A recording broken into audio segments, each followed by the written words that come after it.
Good morning, y'all. This here's the Christian Trucker, and this is the day before Memorial Day. And I wanted to give y'all a little message today, and we're going to kind of go with that theme. Memorial Day is a time to remember all those who have died in service of our country. There's a 3 p.m. moment of silence that is recognized.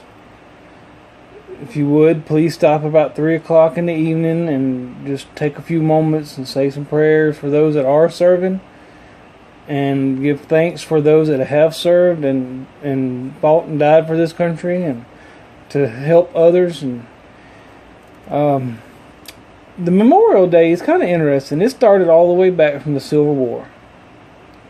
In the beginning, it was mostly called the Decoration Day.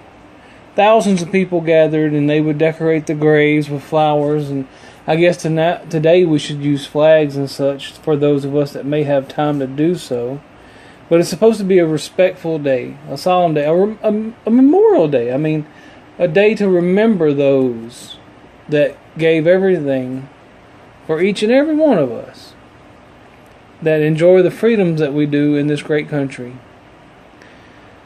So, it come to my attention a few times in the past where there were some guys that were questioning whether it was the right thing for Christians to do by getting into the military, serving our country, possibly killing for our country, to protect all the things that we hold dear. Well, so I did a little research, and this is what I came up with. In Matthew chapter 8, verses 5 through 13, I'm going to shoot y'all this right here. And when Jesus was entered into Capernaum, there came unto him a centurion, beseeching him. Now, a centurion, for those that don't know, was a Roman army. Probably in this case he should be a sergeant or higher, beseeching him and saying, Lord, my servant lieth at home, sick of the palsy, grievously tormented. And Jesus said unto him, I will come and heal him. Now you notice right there, Jesus didn't condemn him for being in the military. He didn't even condemn him for being a Roman, but said he would go and he would heal him. The centurion then answered and said, Lord, I am not worthy that thou should come into my house, under my roof, is the way he put it. But speak the word only, and my servant shall be healed. For I am a man under authority, meaning that he was over troops, having soldiers under me, and I say unto this man, go, and he goes, and to another, come, and he comes. And to my servant, do this, and he doeth it. And Jesus heard it, and he marveled. This is a guy that was in the military. Basically, a occupying force over Jesus' people. But yet, he is marveling at this gentleman's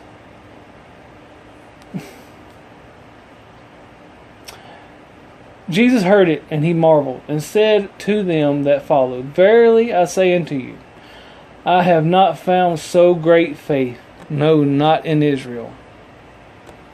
And I say unto you, that many shall come from the east and the west, and shall sit down with Abraham, Isaac, and Jacob in the kingdom of heaven. But the children of the kingdom shall be cast into outer darkness. There shall be weeping and gnashing of teeth. Now that right there, he's talking about how when Jesus comes, he's coming for the whole world.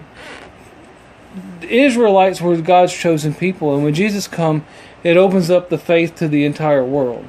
And that's what he's talking about right there. There will be children from all over the world that are going to be sitting down in heaven. But yet some of God's chosen people would still end up going to hell because they will not believe. They will not have the faith. Like he says, I have not found so great faith, no, not in Israel. And like I said, this is a centurion, a army boss per se, of a occupying force over Jesus' people. He was not an Israelite army officer. He was a centurion, which was a Roman army officer. That just brings a whole nother level to Jesus' approval of this gentleman. And Jesus said unto the centurion, Go thy way, and as thou hast believed, so be it done unto thee. And his servant was healed in that same hour. That right there speaks volumes to me, and I hope it does to you gentlemen that are out there serving our country in whatever fashion it is, because there is so many different ways that y'all serve our country. Now, the next thing we'll jump over to is the Ten Commandments. Now, in the Ten Commandments, it says, Thou shalt not kill. That's Exodus 20:13. Now, in Hebrew, the word is RETZACH. That translates to murder or kill. But the Bible never uses the word in conjunction to war. It's used mainly killing anyone outside of war. Now that can be taken in a lot of different ways. There's a lot of eye for an eye in the Bible. That was the law of the people. We all know about self-defense, and we're going to move on through this, and I'm going to show y'all some things, tell y'all some things about the compassions and some of the things that the Lord God holds dear, and what we as men should be able to do, and we should know how to do to make God happy. Now, is it okay to get angry? There is such a thing as righteous anger. And I'm going to tell you a version right now. John chapter 2 verse 13.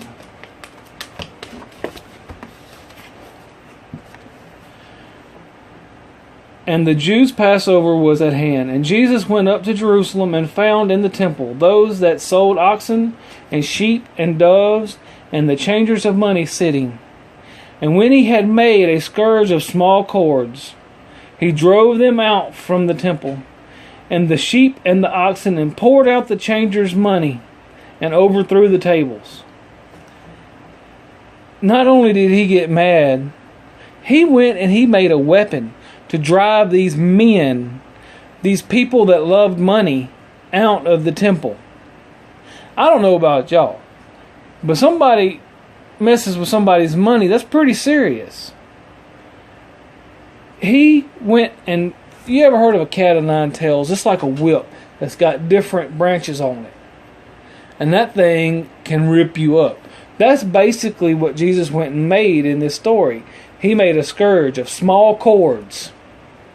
And he drove them out of the temple, and the sheep and the oxen, and poured out the changers' money, and then threw over their tables. That was a pretty powerful act, and a bold statement on Jesus' part of righteous anger. He said unto them that sold doves, Take these things hence, make not my Father's house a house of merchandise. Now, I believe he was well within his rights, because so many people, I see so many things happen in our churches today that are disrespectful to the church house, which is a representation of God's house. And I can get on that story big time. But I'm not going to do that, because that's not what this message is about today. But it is a representation of how Jesus says it's his Father's house, and we should all remember that. As far as when we go to church, we should show it a little bit of respect. That's just what we as men should know, and it's not one of those things that is taught a lot anymore. So many things are not taught about how men should act, and maybe that might be one of the directions I go with this channel. I don't know. We'll see how things progress. So that's a version of righteous anger. How Jesus turned over the tables and took these men and ran them out so fast and violently that they left their money on the tables.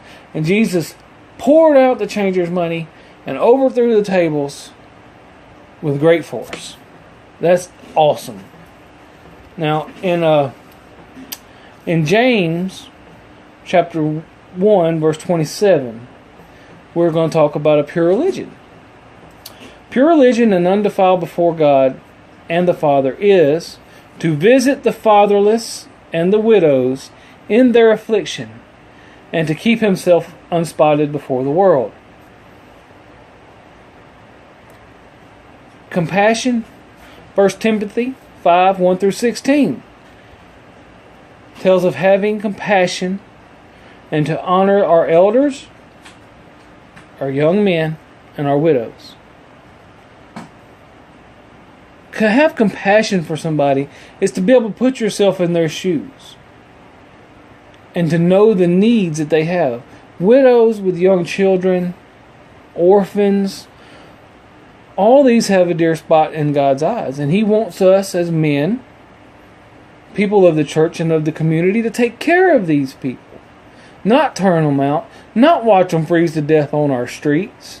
Not watch them fall prey to the drugs and the violence that are up and down the streets of this great country. Luke 7:13.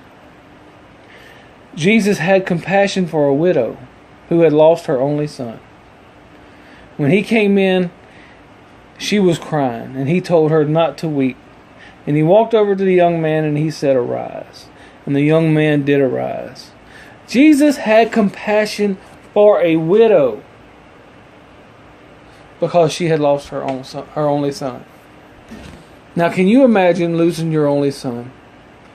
Don't you pray that Jesus would have compassion on you and you would not lose your son or daughter, your only child?